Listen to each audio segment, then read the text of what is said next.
Praise lord. హల్లెలూయా.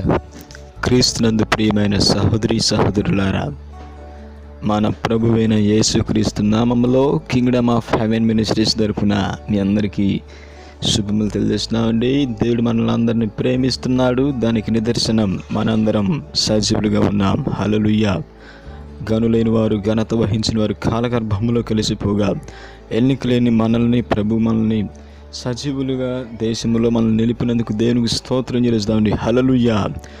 ఆమేన్. ఈ సమయంలో మనం ప్రార్థన చేసుకొని ఒక అద్భుతమైన పాటను విని ఆ తదుపరి మనం వాక్యాన్ని ప్రారంభించుకుందామండి. మనతో గొప్ప దైవజనులు దానం గారు ఉన్నారు.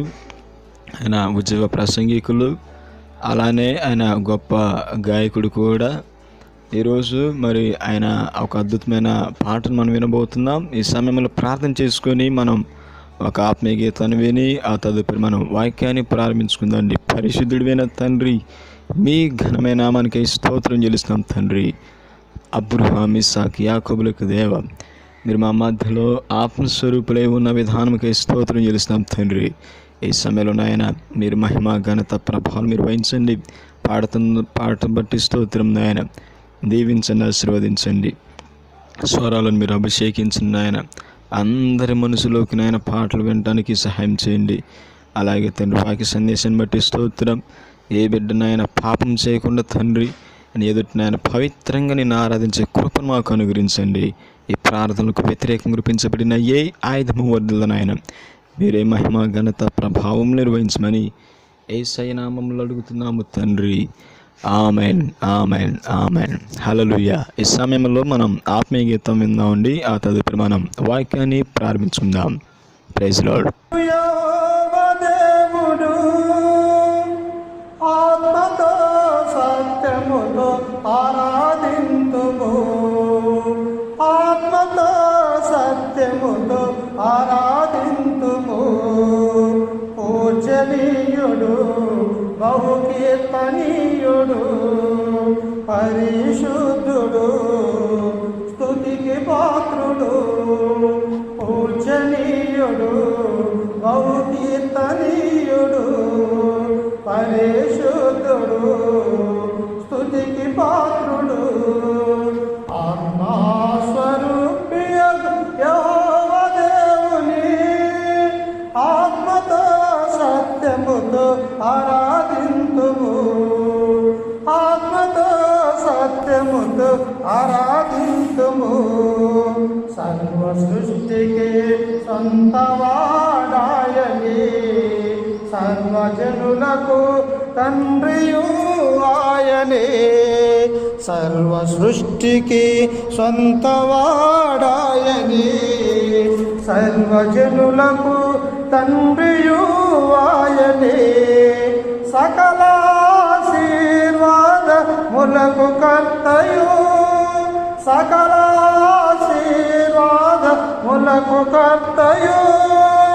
కీర్తించుము, కొనియాడుము ప్రియా సంగమా, కీర్తించుము, కొనియాడుము ప్రియా సంగమా.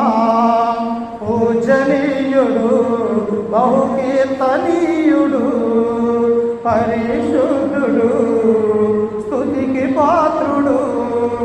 పూజనీయుడు, బహుకీర్తనీయుడు, పరిశుద్ధుడు, స్తుతికి పాత్రుడు. ఆత్మస్వరూపియగు యెహోవా దేవుని ఆత్మతో సత్యముతో ఆరాధింతుము, ఆత్మతో సత్యముతో ఆరాధింతుము. శాశ్వత రాజ్యమునకు రాజు ఆయనే, సర్వ సైన్యములకు అధిపతి ఆయనే. శాశ్వత రాజ్యమునకు రాజు ఆయనే, సర్వ సైన్యములకు అధిపతి ఆయనే.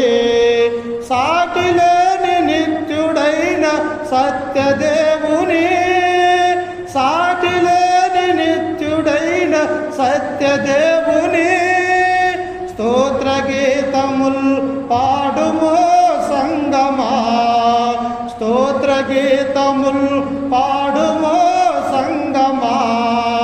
పూజనీయుడు బహుకీర్తనీయుడు పరిశుద్ధుడు స్తుతికి పాత్రుడు. పూజనీయుడు బహుకీర్తనీయుడు పరిశుద్ధుడు స్తుతికి పాత్రుడు.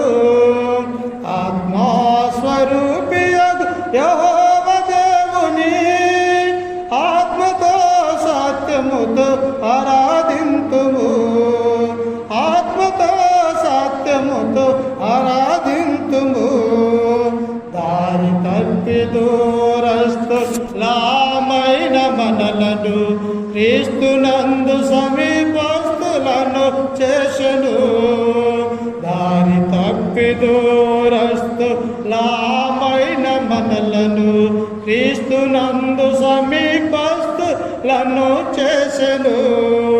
కరుణా సంపన్నుడైన దేవదేవుని కరుణా సంపన్నుడైన దేవదేవుని కీర్తించుము కొనియాడుము ప్రియా సంగమా. కీర్తించుము కొనియాడుము ప్రియా సంగమా. పూజనీయుడు బహుకీర్తనీయుడు పరిశుద్ధుడు స్తుతికి పాత్రుడు. ఆత్మస్వరూపియగు యెహోవా దేవుని ఆత్మతో సత్యముతో ఆరాధింతుము. ఆత్మతో సత్యముతో ఆరాధింతుము. Praise the lord. హల్లెలూయా. క్రీస్తునందు ప్రియమైన సహోదరి సహోదరులారా, మన ప్రభువైన యేసుక్రీస్తు నామములో మీ అందరికీ వందనాలు తెలియజేస్తున్నామండి. దేవుడు మనల్ని ప్రేమిస్తున్నాడు. దానికి నిదర్శనం మనందరం సజీవులుగా ఉన్నాం. హల్లెలూయా. గనులైన వారు ఘనత వహించిన వారు కాలగర్భములో కలిసిపోగా ఎన్నికలేని మనల్ని ప్రభు తన ఉచితమైన కృపతో మనల్ని కాపాడుతున్న దేవునికి స్తోత్రం చెల్లిస్తాం. హల్లెలూయా. ఆమేన్. ఈ సమయంలో మనం ప్రార్థన చేసుకుని ప్రారంభించుకుందాం. పరిశుద్ధుడైన తండ్రి, మీ ఘనమైన నామానికి స్తోత్రం చెల్లిస్తాం తండ్రి. అబ్రహాం, ఇస్సాక్, యాకోబులకు దేవ, మీరు మా మధ్యలో ఆత్మస్వరూపులై ఉన్న విధానంకి స్తోత్రం చెల్లిస్తున్నాం తండ్రి. ఈ సమయంలో నాయన మీరు మాట్లాడండి, కృప చూపి నడిపించండి.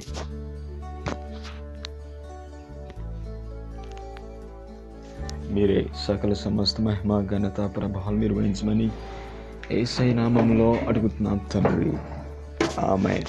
హల్లెలూయా. క్రీస్తునందు ప్రియమైన సహోదరి సహోదరులారా, కింగ్డమ్ ఆఫ్ హెవెన్ మినిస్ట్రీస్ తరపున మీ అందరికీ శుభాలు తెలియజేస్తున్నాం. ఈ సమయంలో మన అంశం వచ్చేసి పాపము. ఈ సమయంలో కీర్తన భాగం నుంచి 51వ కీర్తన 15వ వచనం 16వ వచనం మనం చదువుకుందామండి. 51వ కీర్తన 15-16 మనం చూసినట్లయితే దావీదు ఈ విధంగా అంటున్నాడు. ఏమని? నేను నిన్ను స్తుతించాలని అనుకుంటున్నాడు.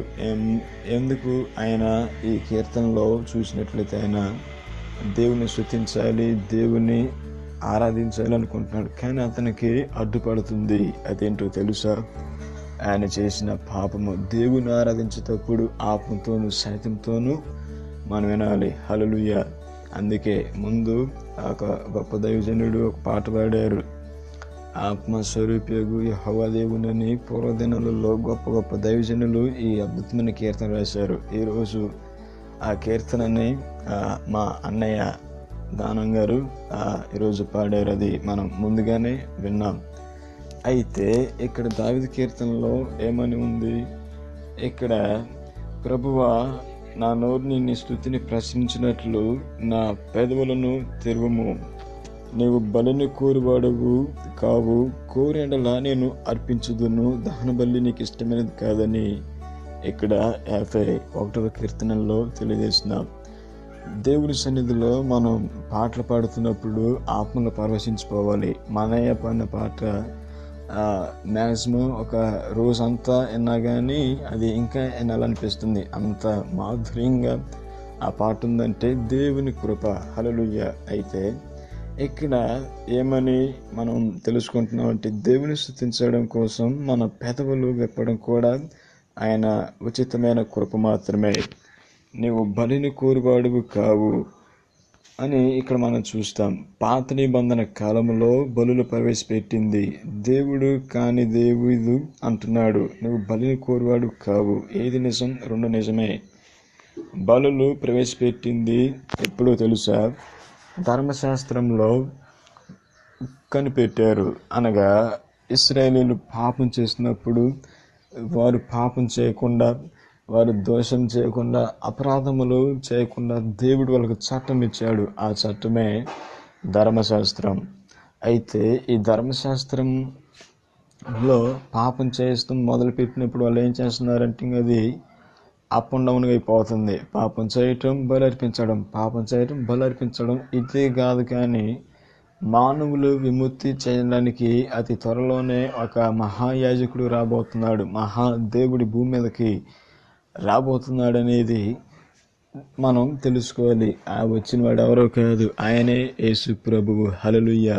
అయితే యేసు ప్రభు వారి గురించి ప్రవచన రూపంలో అనేక రూపంలో చెప్పబడ్డాయి.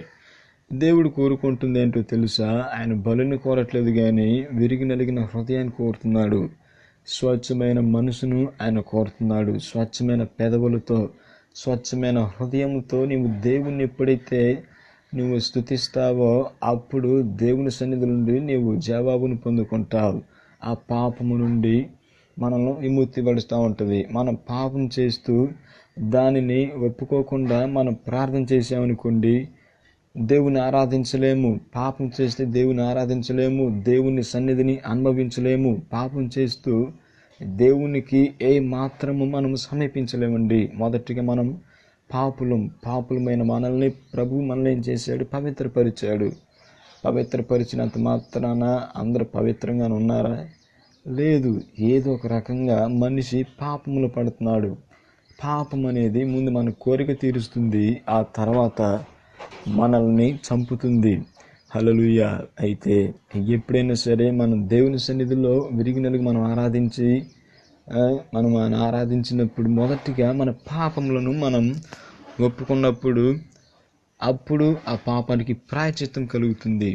దహన బలి నీకు ఇష్టమైనది కాదని చెప్పాడు. దేవుడే చెప్పాడు, అబ్రాహాముతో ఏకైక కుమారుని నాకు దహన బలిగా అర్పించు అని.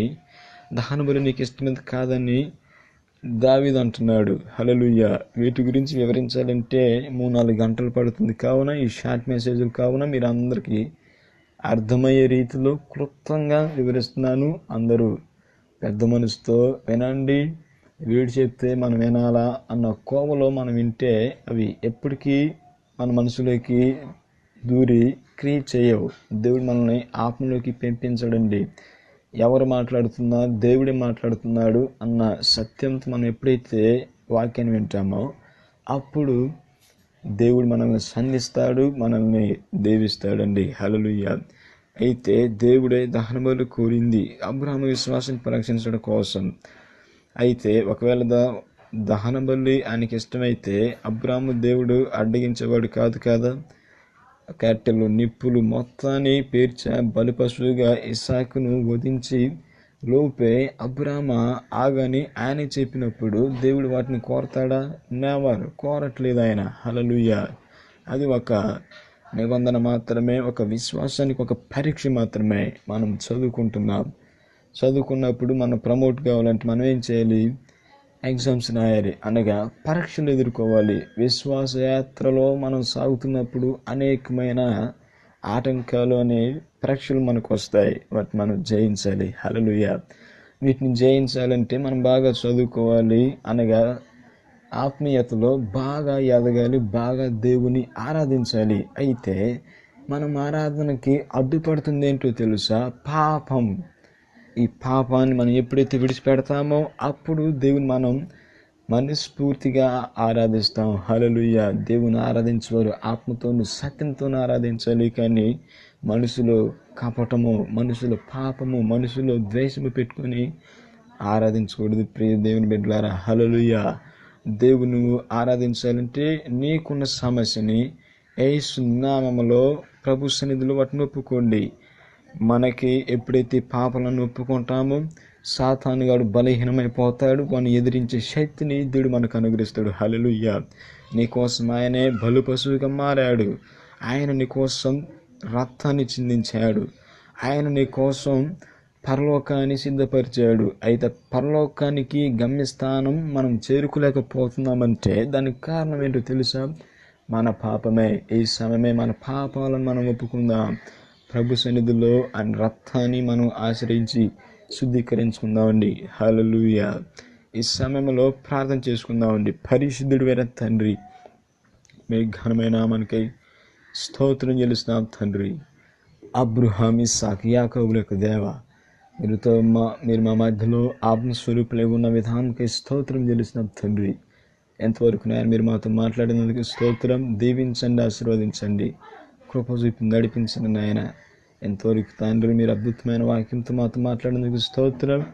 అయ్యా, ఈ పరిచర్యలో సహకరిస్తున్న బిడ్డలందరినీ మీరు దీవించండి, ఆశీర్వదించండి.